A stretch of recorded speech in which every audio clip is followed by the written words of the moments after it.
Welcome, everyone, to the Sickos Committee Podcast. This is our podcast for the evening of January 31st, 2023. Tonight is an interesting night because tonight is our first podcast without our dear commissioner. He is on assignment. He is currently, I believe, raising money to be the largest bagman in ULM history. We wish him the best at this. Absolutely. We wish him the best. I assume that ULM bagman money is basically $50 in Piggly Wiggly gift cards, and you can run that program. Absolutely. We're going to pay you in nothing but Dr. Pig. Oh, God, Dr. Pig, and what's the other one? Mountain Thunder? Is that their Mountain Dew? It's like Mountain Thunder or Yellow or Thunder Yellow or something. There is a Mountain Thunder. I don't know which off-brand or which store brand soda it's associated with. It feels very Kroger-y, but I'm not sure if that's Kroger or not. But yeah, there is definitely a Mountain Thunder. I think you're right because I feel like it's from my childhood. So I've never actually been in a Piggly Wiggly. It's Mountain Yeller. Oh, Ooh. Great. Citrus flavored soda with other natural flavors. Sure. There are things I associate with the word Yeller thanks to old Disney movies, and I don't want to drink any of them. No, I assume you put down the pig. You put down the pig afterwards. It's made with rattlesnake venom. I assume so too. I'll do introductions this time. My name is Jordan. I'm VP of whatever. And with me tonight is Beth and recreational spreadsheeter Kevin. Kevin, how are you doing tonight? I am good. I'm mildly irritated. I'm going to anger all of our non-Florida listeners here, but I'm angry that it's too warm for me to have my windows open here today. Gotcha. No, I get that. That makes total sense. It was 40 degrees on Sunday, and it's like 85 today. And this is an incredibly privileged complaint, but can I have a winter? You get real winter in Jacksonville, though, which is nice. You get real seasons, sort of. You get southern seasons. Kinda, sorta. We get 2 weeks of winter in like 2-day intervals randomly. Gotcha. Between New Year's and the end of February, and then we get 1 week of fall in like late March where all the trees realize we need to get rid of these leaves to grow new ones and everything comes down all at once. It's kind of awesome and kind of horrible at the same time.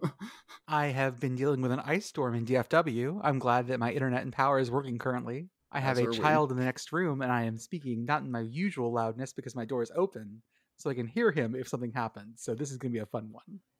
Beth, how are you? Everything is great up here in Pennsylvania. We are in the midst of our 12th season of the year, which is somewhere between midwinter and the great mud season. So all is well. Right now, I'm just trying to mentally and emotionally prepare myself for the Varmint Weather Prognostication Day, since I do. Oh, yes, it's coming soon. Yeah, it is coming very soon. So there's a lot of prep that has to happen here for that. We all have to, there's several days you need to spend in meditation. Which varmint do you follow? I know there are multiple ones. There are multiple ones. I am very clearly in the footprint of Punxsutawney Phil, the OG varmint. And in fact, I have met a few of the people in the inner circle. So I've heard they're very clear that, like, canonically, this is the only Punxsutawney Phil that's ever existed. Yes. This one rodent has been around forever. Correct. He is an infinite rodent. He speaks his own language. Those in the inner circle also speak the language of the eternal rodent, and his wisdom is passed down in just terrible meter to them every year, and for which we are grateful. So yeah, I'm just we're in preparation for that. It's a big week for us here, and so I will be happy to tell all of you what your weather is about to be. I'm excited. Andrew, how are you? Good. Just joined, came from the hockey game. We had 26 seconds of 3-on-3 overtime, which feels pretty sicko. Everybody was getting all excited for it to start, and then it was over. Golden goal overtime is so weird like that. It's so exciting until just 30 seconds in, boop, done. There was a collective sigh from the crowd. It was very, very climactic in a weird way, but also anticlimactic because it was the other team that won. That's always the most whelp moment in sports. I literally said "whelp" to my friend. Well, you just kind of watch everybody go, huh? Okay. Beth, I'm going to start with an apology to you. This had better be real good. Don't apologize. Double down. So Pitt put out their schedule, Mm-hmm. and I liked how they did it. They did it like Jeopardy style. I was very excited about that. And I said it made me very excited. Out of a scale of 1 to 9, it made me a 13 out of 9. Mm-hmm. And I think you Yeah. took that the wrong way. Really? Yeah. But in what way exactly should I have taken it? I'm just saying that out of 9, A totally normal scale that most people totally, measure by. everyone uses 9. Right? I have 9 fingers. 9 fingers, see? As I'm trying to hold up and hold one down appropriately. And so as a 9-fingered individual, I use base 9 for a lot of things. Sure. And so technically 1 3 Uh-huh. in base 9 is not 13, that's probably why you took it wrong. Oh, okay. That's probably why you took it wrong. Yeah, that might have been why I took it wrong. It's very possible. It's very possible that when I saw the very normal scale of, of out of 9, I thought to myself, the most logical place to put anything on that scale would be the second largest prime number after that. Like that, Yes. that makes sense to me. That's just Mhm. logical, really. I'm glad you get it. Yeah, and you were in no way, recognizing the event that was perhaps most emotionally crushing to members of my fan base, the thing that, I don't know, ruined my honeymoon. That's not a thing you would have done. Nothing I would have done. No, absolutely not. So many West Virginia fans just going, I didn't need this today. This is a crime. This is... Yeah. So I was was very funny. I was working under the assumption that his already struggling math brain after the factorial tweet was just further poisoned by the responses to that, which also weirdly heavily featured the numbers 13 and 9. Weird. Yeah. Mm-hmm. Well, that was... It keeps coming up. Mm-hmm. Yeah. That one was not intentional. That was just the way that they have chosen to expand their membership. But it's not my fault that there are 13 teams in the Big 12, and how many teams in the Big 12? Is this about to turn into the workout podcast? Oh no! Look, there's so many I want to welcome everyone. Welcome to the Sickos Committee podcast, a podcast about Jordan counting. Let's hear this. So bad. I have lots of skills. Uh-huh. Simple math is not one of them. You're a musician. I know, okay? I know. Well, let's go straight into some Big 12 fun, because the Big 12 schedule finally released today, much to everyone's chagrin. And there were a couple of fun things. First off, West Virginia is taking on the entire city of Pittsburgh next year. Yes. Because they're playing Pitt at home and Duquesne at home. Come and find us. Uptown and downtown. Or what would you say? Up there and down yonder. So you got up there, and then you got down and up there, and then down around back. Around back, okay. Yeah. So we've got CMU and RMU didn't want to come play. Does Carnegie Mellon still play? Yeah, no, they play D3. I think so. Yeah, I think so. Yeah. Didn't they beat Teal this year? I think so. Carnegie Mellon comes up every once in a while is because they played D1 and went to a Sugar Bowl at some point. So they come up in historical dives every once in a while. I'm checking if they beat Thiel. Yeah, they beat Thiel. There you go. Well, okay. Let's be honest here. Everyone beat Thiel. It's not. It's a matter of did they play Thiel? Because if they played them, they beat them. I'm just here because I care about you, Beth. Listen, 40-game losing streaks don't make themselves. Oof. Right. That was just the away streak, which I believe they did snap this year. The home streak we're still counting y'all. We also get a triangle of hate that'll be a lot of fun. The Cincy Pitt West Virginia triangle of hate is going to be a good setup this year. We need to go through and dig out some other triangles of hate. See if we get another couple good ones. I was looking through it. There's, I believe, 4 in the Big 12 that involve a non-conference team. You've got Texas Tech, and Wyoming. That's interesting. Texas, Rice, and Houston. Oh, yeah. SMU, TCU, Oklahoma, I believe, were all the ones that I found. That one's fun. The Wyoming one's just out in the middle. That's a weird one, but I think I prefer that. Yeah, no, the other two, none of those were as noteworthy as the Cincinnati Big East reunion tour. Oh, the Wyoming one's fun. The better question is, why is Tech opening at Wyoming? Gambling debts. I assume That's so. always my assumption at that point. Like, I assume that there's a reason that, like, I don't know if we're in, like, an ankle monitor situation or what, but, like, somebody's got to go somewhere, and we're not going to ask a whole lot of questions, and whatever happens there, hopefully nobody dies. That feels like the weirdest away non-conference in the Big 12 that I'm looking at, is that Tech opens at Wyoming, which is a weird one. West Virginia opens at Penn State. You guys get Penn State, Duquesne, and Pitt 3 in a row. It should be completely fine. It's a choice. That's absolutely a choice. Oh, good. And you have Houston on a Thursday night. Yeah. The only Big 12 Thursday game, I believe, of the entire slate. It's as if they're like, we need something Big Easty for Thursday. What should we? Yes. Now, hopefully we won't get both Penn State and Pitt flexed to a Thursday like they did to us with Virginia Tech this year. Yeah. That game was really good. Remember it? Sorry. I've already pissed her off. What are you doing? Yeah, she came in angry. Look, she sort of believed my base 9 thing, okay? I thought I did a pretty good job explaining base 9 to her. I mean, as a sicko, I enjoyed that game. I will find you. Jesus Christ. Some games of interest. One of my favorite games is on this schedule. Why does Rice play Texas? This is one of my absolute favorite games, a holdover from the Southwest Conference, because it is the epitome of futility. It is the epitome of, it was interesting enough and futile enough that, JFK dropped it in his moon speech to compare these great things. Why do people do all these difficult things? And included, why does Rice play Texas? It is really funny for 2 reasons. One, I'll say I dropped that quote in our Twitter account and said, why does Rice play Texas? And 75% of the people got it. And 25% of the people were like being like, well, you don't judge anyone else's non-conference schedules. You think this is you're just making fun of Texas' non-conference schedule. Look at what Alabama's playing, whatever. Calm the fuck down. Paying attention to the question is not why does Texas play Rice? It is why does Rice play Texas? Rice has the agency here, and that's important. My argument for why this happens is JT Daniels. He really, really needed to play Texas for a 3rd team in his career.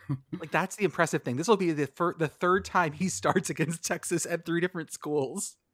He started for SC against Texas, started for West Virginia against Texas, and now is starting against Rice against Texas. This is almost like Bo Nix having to start against Georgia, almost like Bo Nix having to start against Georgia this year, almost. But this is 3 teams. That's a lot.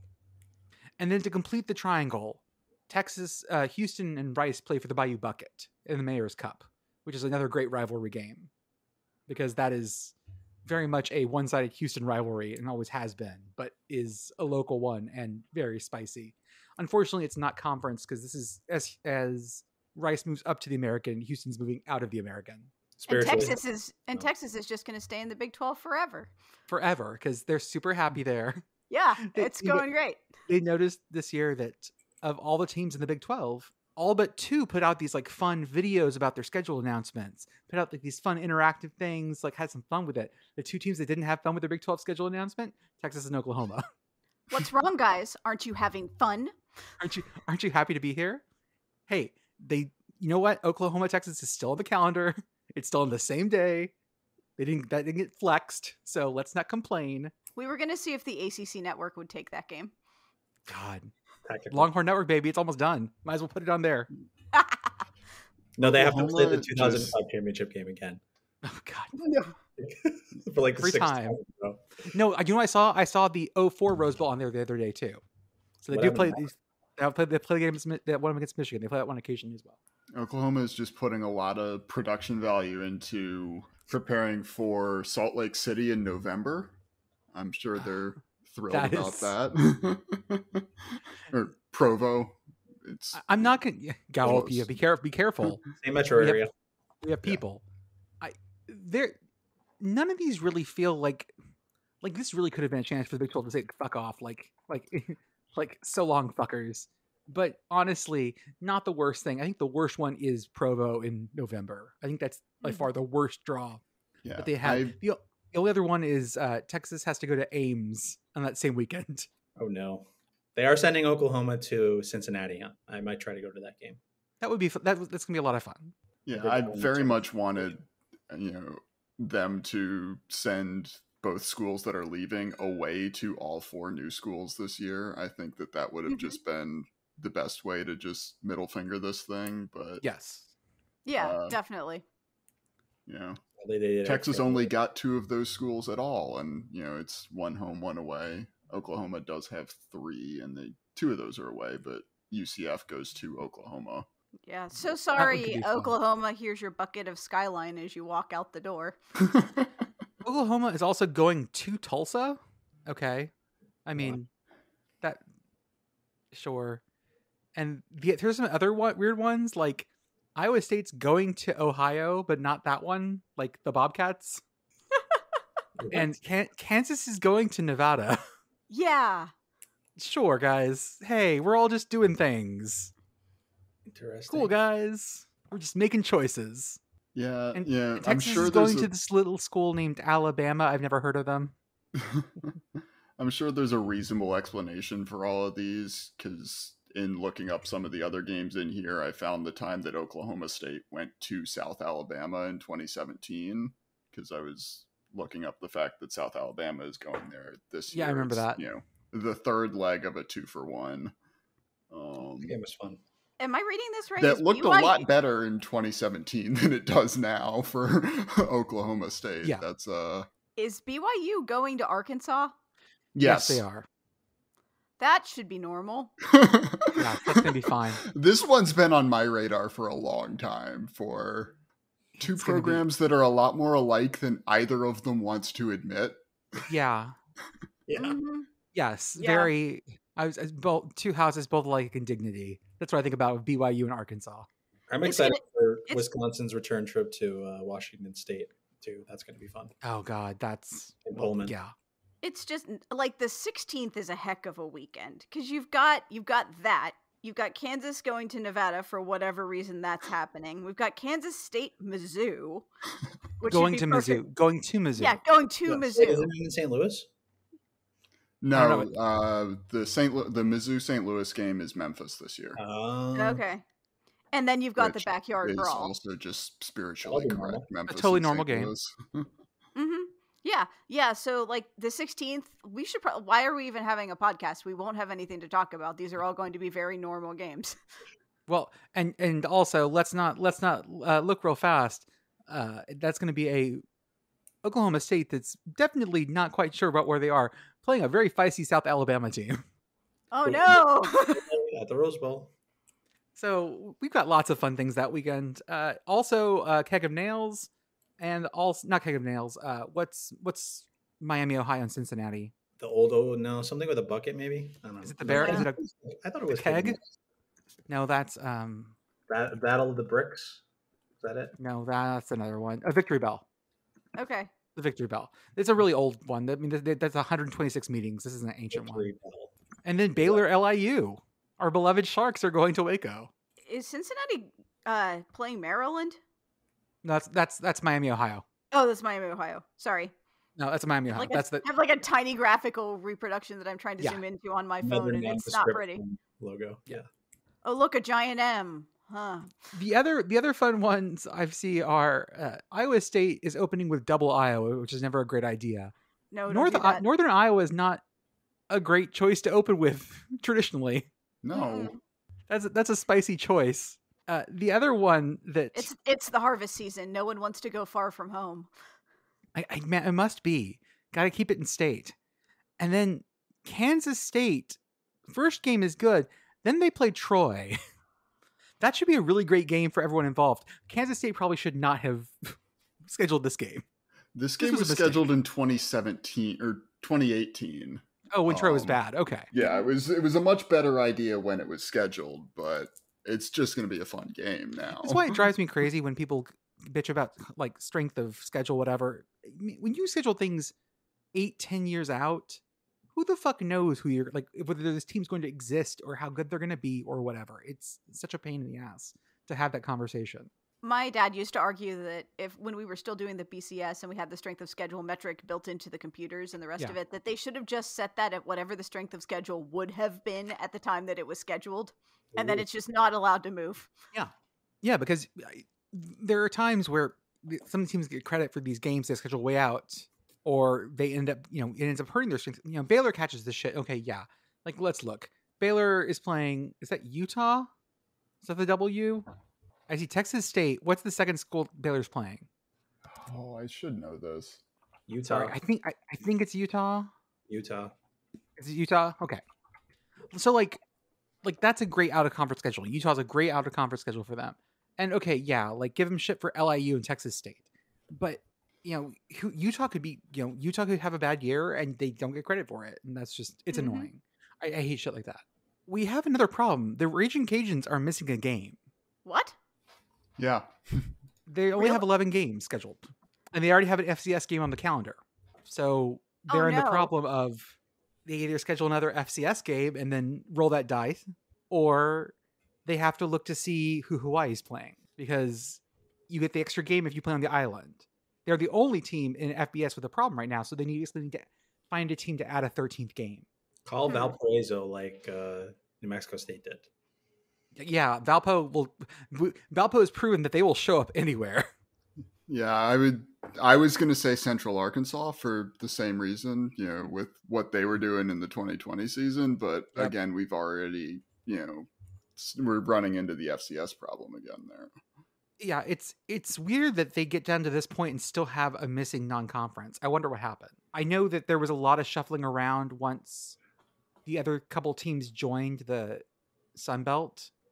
And I wonder if this is sort of left over from that, because I'm not sure otherwise how this would happen. So I'm looking at the flip side of that was, JMU only played 11 games last year, right?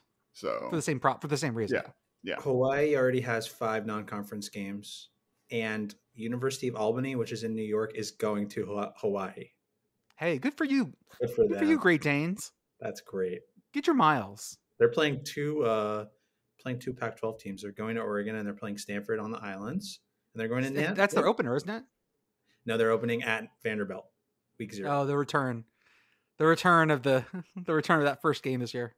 Hey, listen, sometimes you have to go to the nice places so you get the Starwood preferred status. Yes. They're going to get the miles on this going to be great. I'm super excited for them. So who is Hawaii's home schedule? What is Hawaii's home schedule? Okay. Stanford, Albany, New Mexico State, Air Force, San Diego State, San Jose State, and then Colorado State. Okay, I refuse to believe that New Mexico State doesn't have an extra weekend somewhere where they could play. All right, we're checking that next. Yeah. Where they could play Hawaii Louisiana. already has 13 games, so they can't add another one. But any teams going to the island can add a 13th. Yeah. Oh, you're saying, so one of the teams going there. Basically, it has to be one of the teams going to Hawaii. So, New Mexico State, again, I have a feeling that they definitely have time somewhere. It's New Mexico State. They're playing conference this year. They have a fucking conference. Yeah, but isn't there some type of weird time zone skullduggery that they can get into? The Southwest loves that shit. They're already playing 14 games. We've added an extra weekend. It's in the middle of October. They had Liberty Yeah, it's just it's welcome to Octembler, and this is our 1 week long month that we celebrate here in New Mexico. It's important. They had Liberty and non-conference, and they just made it a conference game. Yeah. Right. Yeah, solved it. We did it, guys. We fixed it. Hang the banner. So getting away from scheduling, y'all, is Todd Grantham going to be Alabama's DC? I really, really hope so. That would be so funny. I'm just going to put into Discord the first picture that I found of Todd Grantham, okay? Yeah, that's the one. That's the one. That's all you really need to know. SB Nation has an article called Alabama Football. Todd Grantham, a, quote, realistic DC option for Nick Saban.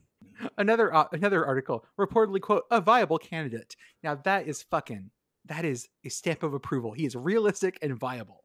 The article that I was reading when I first saw tweets popping up saying this, because I was assuming that this was, one of these wrong answers only kind of trending things. The same way that, we got Brian Ferentz trending for their OC position, just on the other side of the ball now. The first choice is Jeremy Pruitt. The second choice is reportedly Todd Grantham. Oh, no. Is Pruitt So that's where we're at in is the Pruitt year on their analyst staff 2023. too?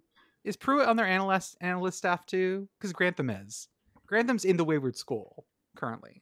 I don't know where Pruitt is. I gotta see. I'm still trying to get my face to do what Todd Grantham's face is doing, and it's You're gonna need a lemon. it's not even that. Like he looks like a bodybuilder who's let himself go, but the muscles he's let go are not let goable because it's your face. So Pruitt in 2021 was the senior defensive assistant for the Giants, and he did not work in 2022. I wonder why. Yeah. So clearly, this needs to be the next DC at Alabama. I can't believe that that's even a possibility. What is okay? Let me do the history now before we get into basketball, okay? Because then I'll do the intro for the basketball stuff. So does someone have to say the thing? Yeah, I'll do it this week in college football history.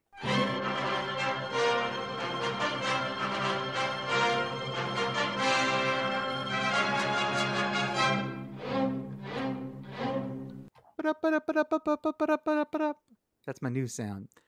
Hey everyone, Jordan from the future here. I neglected to mention where I got this information from. Most of this comes from Timothy P. Brown's article at footballarchaeology.com. This isn't a long one this week, but I want to talk to you guys about the 1876 Harvard Yale game. Hell yeah. This game was played with rugby rules. They were still figuring it out because this was the second Harvard Yale game. The first was in 75. This is the second one in 76. Harvard had beaten the crap out of the Elis the year before, and this was game 2. The reason this came around, I found this was because I was looking up last week when I had the video of them tearing down the goalposts at the Rose Bowl during the 39 Rose Bowl. And someone asked me, was that the first goalpost tear down? I said, that can't be. The generally agreed upon earliest goal pole pulled down is in this game because, quote, Yale rooters tore down the goalposts so that Harvard should not be able to kick a goal. Oh, it's so wonderful. I love this. So they pulled them down out of spite. But here's the thing. Was that even against the rules then? That Probably might have not. been perfectly legal. No rule, a dog can play basketball. No rule, you can't pull down the goals. Oh, man. Now I'm hoping that they did play the very first Harvard Yale game by Air Bud rules. It basically was because the rules were absolutely just bonkers. I'm also going to put a picture of that team. Yeah, there we go. Someone already put it in there for me. Do you want to hear a quote from the game? Hold up. See if I don't get to it. Tell me. Okay. This is the picture of the team. They are delightful Yaleys with delightful mustaches. You cannot convince me that Sacha Baron Cohen isn't in that picture about 6 times. The other question is, are those Phrygian caps? Sure looks like it. Yeah, like look at that second row, like second dude from the left. That's Sacha Baron Cohen. The guy standing right behind him, also Sacha Baron Cohen. I see Archduke Franz Ferdinand, Archduke Franz Ferdinand, Archduke Franz Ferdinand. But that's basically the same person anyways. They look like the crew of a whaleboat. They really do. This Moby Dick? This is Moby Dick, right? I mean, they might be the crew of a whaleboat. I don't know what Harvard was like back then. Yale. This is Yale, ma'am. Oh, sorry. I should have known by the giant Y's on there, but the Harvard team looks much different. So Walter Camp was playing for Yale this year as a freshman. And this game really was kind of bizarre because Yale won the game by kicking 1 goal while Harvard scored 2 touchdowns. Because at this point, the team scoring the most kicks won the game. The primary value of a touchdown was that it gave you the opportunity for a free kick. Yep. Ow. So yeah. So it was to get the touchdown was good, but the kick was the point. Okay. Again, this was Calvin Ball rules. So Andrew just threw a picture of Harvard into the Discord. Yep. And what I want you to notice about the Harvard team is that 3 of the people in that picture knew that they were taking pictures today for Harvard football, and the rest of them are about to go to medieval times. They have like corsets on or something. They're great. Yeah. Oh, it's full on like, yes, I shall wear my doublet. The dude in the front is my favorite. Because he's like fucking the camera. Yeah. He is fucking that camera. Oh, look at that hip hop. That's just like ladies. Hey baby. And you can also see what kind of football they were playing with in that picture, because that thing is oblong, but really on the round side. Imagine kicking It's that. also huge. Yeah. No That's wonder a the ham. Patriots won That's by- not a football. That's an actual ham. Yeah. It's not a pig skin. It's an actual pig. Yeah. One of the interesting things about this game was things got a bit chippy towards the end of the first half. This is from a Daily Herald article about this game. Near the close of the first inning, Clark of Yale secured the ball and was running toward the Harvard goal when Rollins endeavored to catch him and was stopped in his chase by a collision with Thompson. Rollins thought the collision was intended and at once slapped Thompson across the face. Friends that were near interfered and Rollins asked Thompson's pardon and the play went on. Friends who were near, are we to assume other players, or are we to assume that a bunch of people jumped out of the stands and they're like, oh no? Well, Either it would or. not be the only time that fans stormed the field during play in this game. So I think we have precedent. Yeah. Yes. Because, because this feels like the audience was very involved, from what I can tell in this game. Yes. And now I want to talk about my favorite thing in this game, which was the celebration when Yale got their score. Okay, that's what I was going to say. So I'm glad you're getting there. Harvard was near the line protecting its goal with the same article, with the ball in the hands of the home club, where it's grounded and kicked it to Thompson, who with great quickness caught it, placed it on the ground, and with one kick sent it flying over the goal of the Harvards. This was accomplished just 25 minutes after the second inning. As the ball went over, there was a loud shout by the Yale men and a general throwing up of hats and rejoicing. Thompson was taken up on the shoulders of his friends and borne to a carriage containing some lady friends who congratulated him upon his skill and success. It was fully 20 minutes before the game was called. What? Congratulations on all your success. Here, have some Gilded Ladies. Era roadhead, I guess. That has to be it. Okay, that has to be it. 20 minutes. 20 minutes. Oh my god. They whisked him up to a carriage containing some lady friends who congratulated him upon his skill and success.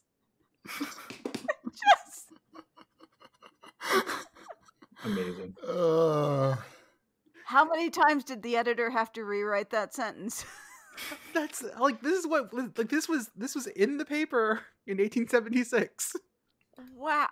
So what you're saying is Handjob Hill has always been there. I assume so. Handjob carriage. What happened to that carriage?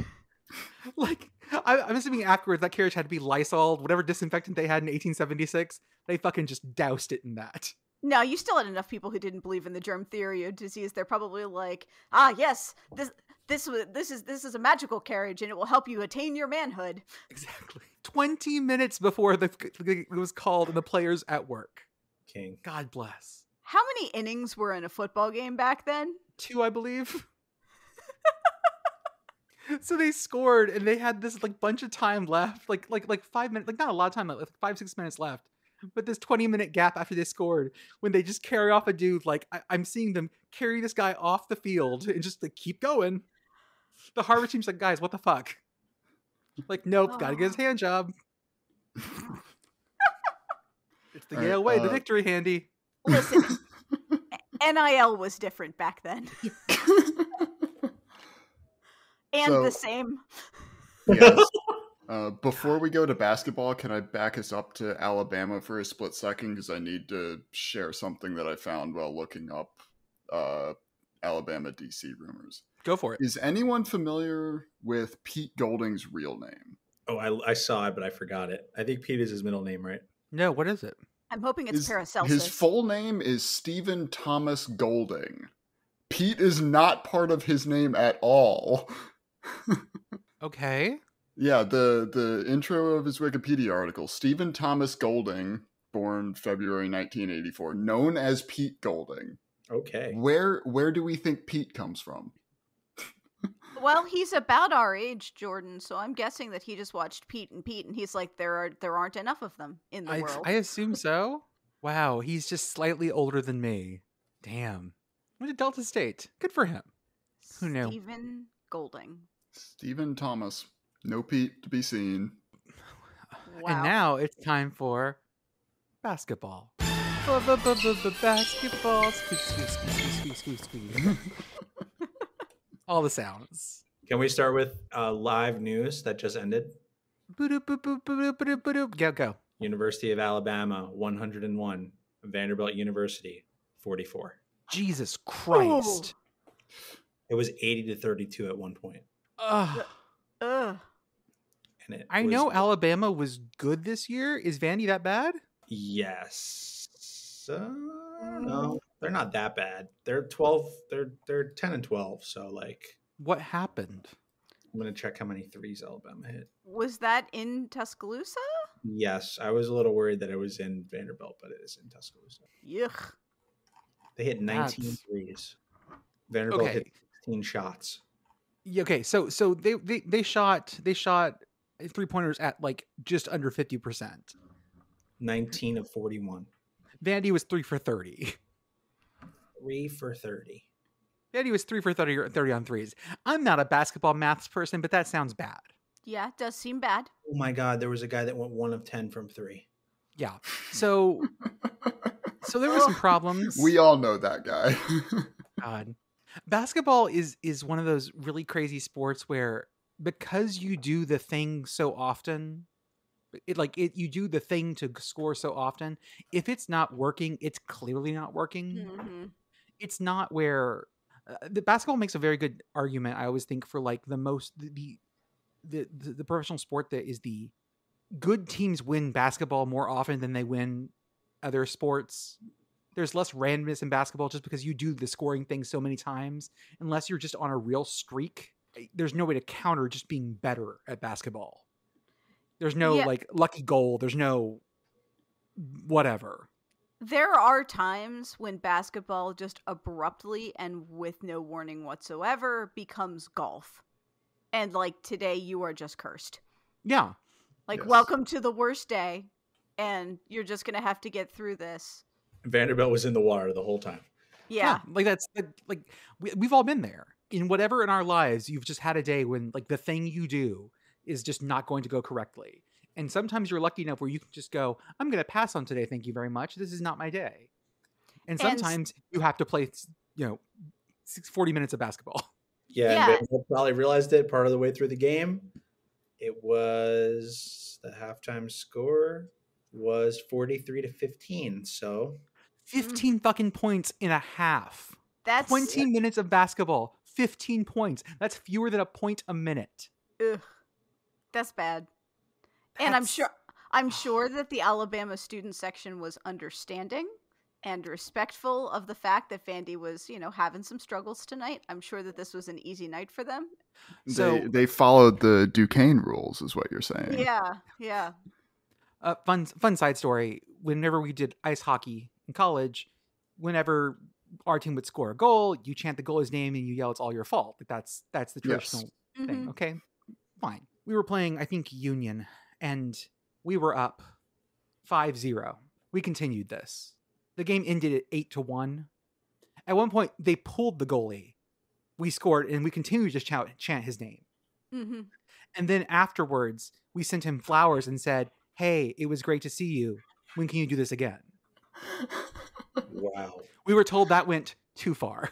Savages, all of you. No shit. Oh Hockey my is fucking God. brutal, man.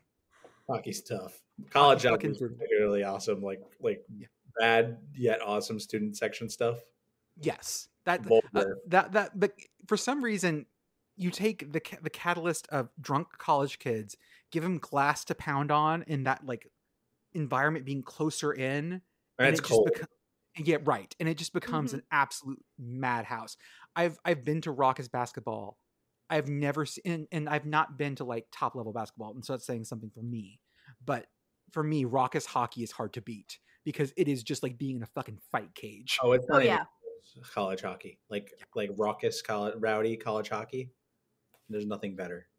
I grew than European soccer or South American soccer. the Penguins games were expensive when I was a kid. So for the most part, we would go and you could go down to see the Johnstown Chiefs, which is where Slapshot was filmed. Oh, yeah. And they're fairly close to us, and you could get a pack of like 5 tickets for $20, and it also included food. And like the kind of stuff you saw in Slapshot, minus the dude basically just getting naked on the ice. Yeah, that happened regularly. Yeah. Like that was basically, like UFC is now big here, and it's not a long leap to get from here to there. It's also never. This is why I always try to sell people on minor league ice hockey. Whenever someone's like, "Hey, let's go do something," I always say, like, "Let's go watch minor league hockey," because even minor league hockey, when there are not a lot of people there, still has a lot of that fun. If Oh, you can yeah. get close to if you can get close to the ice, it's still like it's just a fun thing to watch, and to watch someone's like face get smeared against the glass ahead of you. I would argue too that like there is no larger gulf in sports between the on TV product and the in-person product than ice hockey. Yes. What you see on TV and what you experience when you are in the arena, they are a gulf apart. It is a completely different thing. Yeah. If you have never been to a hockey game, you owe this to yourself. Yeah. It totally different thing. Didn't we do the basketball intro? We'll do it again.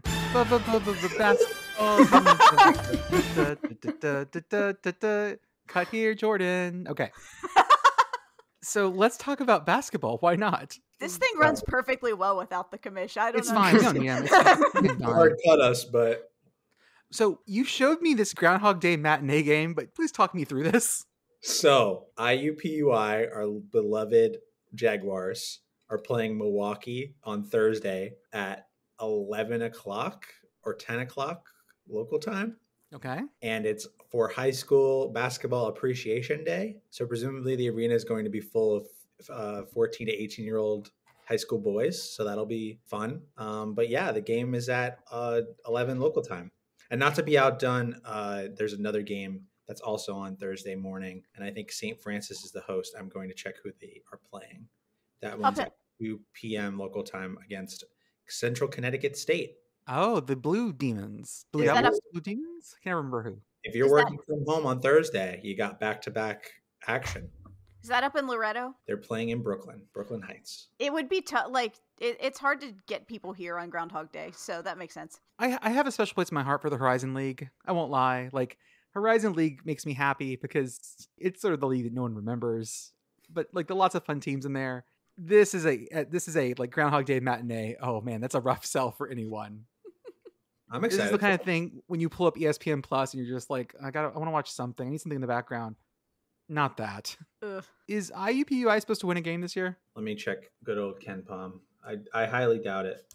They're 3-20. Yes. They are favored against Green Bay. That's going to be a great one on Saturday. They're favored 67%. That's the only game that they're favored in. Hey, they're can we talk about of Green Bay in Ken Palm?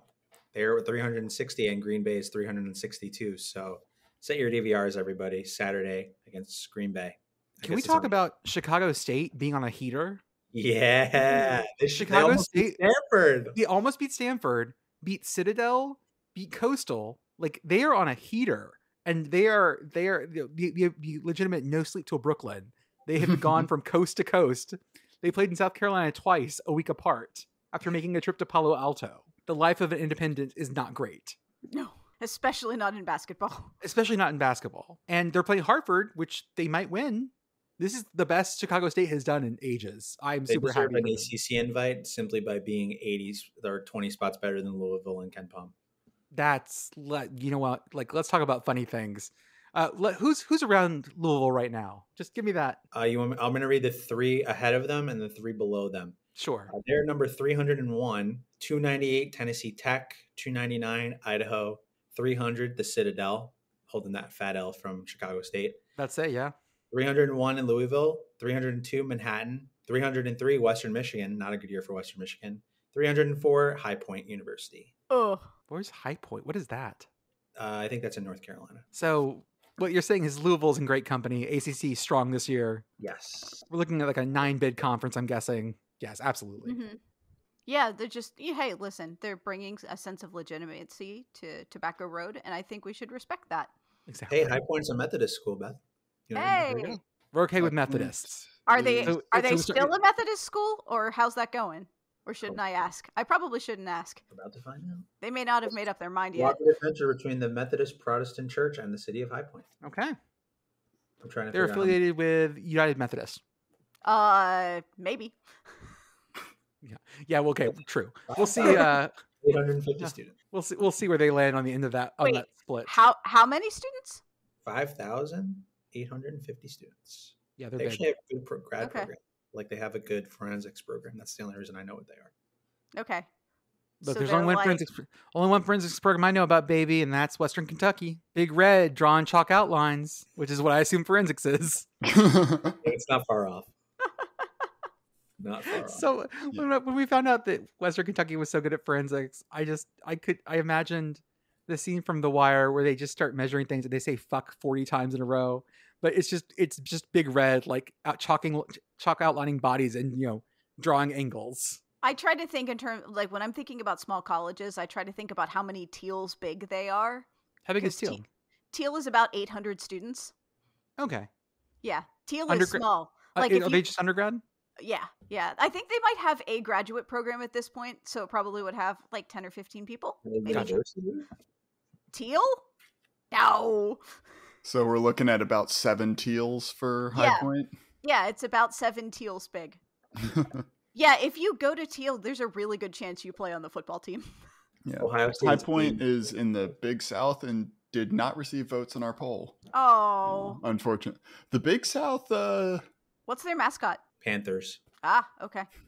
But they're Beth, purple. just so you know, Texas A&M is 912 Teals. Nice. So we do have our poll this week, and Kevin's going to walk us through how things went and what we got from it. Yeah. So first of all, thank you to everyone that responded. We had 193 responses. One thing that I did want to note, since I kind of just mentioned that High Point didn't get a vote in this one, we had put out a call to vary your votes and spread it around so that we could get all of our auto bids filled out and have votes in all the conferences and everything. 67% of D1 schools got at least one vote in this poll. We had 236 schools with votes and only 116 without. So, and a lot of those fell, into some of the smaller conferences. We've got 2 Ohio Valley schools that got votes, 2 Big South schools that got votes. But yeah, no, it was a really good spread. We had 2 really dominant programs. Louisville and Georgetown sort of ran away with the whole thing. Louisville was our overall number 1. Georgetown was 2. And then after that, it got pretty close. So yeah, it's going to be fun to read through all this. When I was going through it today, I was going through it and I found it was great that we had such a spread because it made making the full bracket that we'll release later on really interesting and very, just lots of stuff in there that was really, fascinating to me. I want to say our 1 seeds were Louisville, Georgetown, IUPUI, and Cal. Cal having a particularly bad year out in the Pac-12. Not going well for them. Our playing games were interesting because our first playing game is Virginia Tech and Clemson. And our second playing game is Penn State and Pitt. Oh. Which is a spicy meatball, as one might say. Mm-hmm. Yeah. Who are our bubble teams? So I was, scrolling through and found kind of where the cutoff was for everything. So Clemson came in at 55th in our poll, and they were the last at-large bid that we had. Came in with 40 points. There were 2 teams that were tied with them that are out based on, I guess, the order that I entered all of the teams in here originally, and it didn't get resorted. South Carolina and Florida A&M both also have 40 points, so I guess I'm going to have to come up with a tiebreaker in here at some point. So usually, I didn't do it this time, but usually what I do is I tie break by number of first place votes received, second place votes received, all the way down to 10th. Yeah, I was going to do something similar with that. That's usually how I tie break. So Clemson, my apologies if you shouldn't have been in, and bumping South Carolina for Clemson feels correct emotionally. So I'm okay with this. Yeah, it looks like going by that metric, Florida A&M should be in because they had 2 second place votes to South Carolina's 1 to Clemson's 0. Should have been okay. South Carolina had the most total votes with 10 out of those 3. So you know what? I can actually, because I haven't put out won't put out the bracket until tomorrow. I can actually fix that. So I'll sub in Florida A&M. What were some good responses? The two I pulled here were Queens Park Rangers, and this one's a little long, but hang with That me. one made me giggle. Bel Air Academy after Will Smith graduated, and Carlton was airballing threes from Steph Curry range. I like We it. all know the famous gif of Carlton shooting. Yep. Oh yeah. Like it's the side of the wall, like 5 feet from the back. That is a consistent response. The voter that puts that in puts it in every single poll. Good. And we love you for that. Consistency is Yes. important. Yes. I'll have to admit, I had to do some research for my ballot because again, I'm not as well versed in college basketball, so I had to. I took my time and was a very conscientious voter here. I was very proud of myself. I've watched very little basketball this year, so I learned a lot just through doing this. There was a single vote just for Kevin. I'm choosing to believe that was me. I really don't know. There's a lot of people that just put random names in there. I also like to shout out John Rothstein, who ended up in the poll and got seated in our round of 64. Let me find. Thank you to everybody who voted for John Rothstein. I really like you. Yeah, he's he's got a really tough first round draw. He's the 11 seed against Iowa's 6 seed. Gonna be a tough game for him. We'll see how that goes. Also, some other first round bangers. If you guys look at the Photoshop's Discord and scroll up, there I posted all the brackets in there. Got Duke and Houston in the first round. Really liking Texas Tech and Stanford. Mississippi Valley State and Delaware Hawaii State. is a favorite of mine. DePaul, Hawaii ought to be a real banger. IUPUI Texas State feels right. Nobody voted for Whopper, unfortunately. No. We do get Wisconsin, Green Bay, Alabama in the first round, with Wisconsin, Green Bay being the higher seed. Yes. Beautiful. People voted for 1, 2, 3, 4, 5, 6, 7 different versions of officiating. Good job, refs. Yes. Oh, yeah. Beautiful. Always.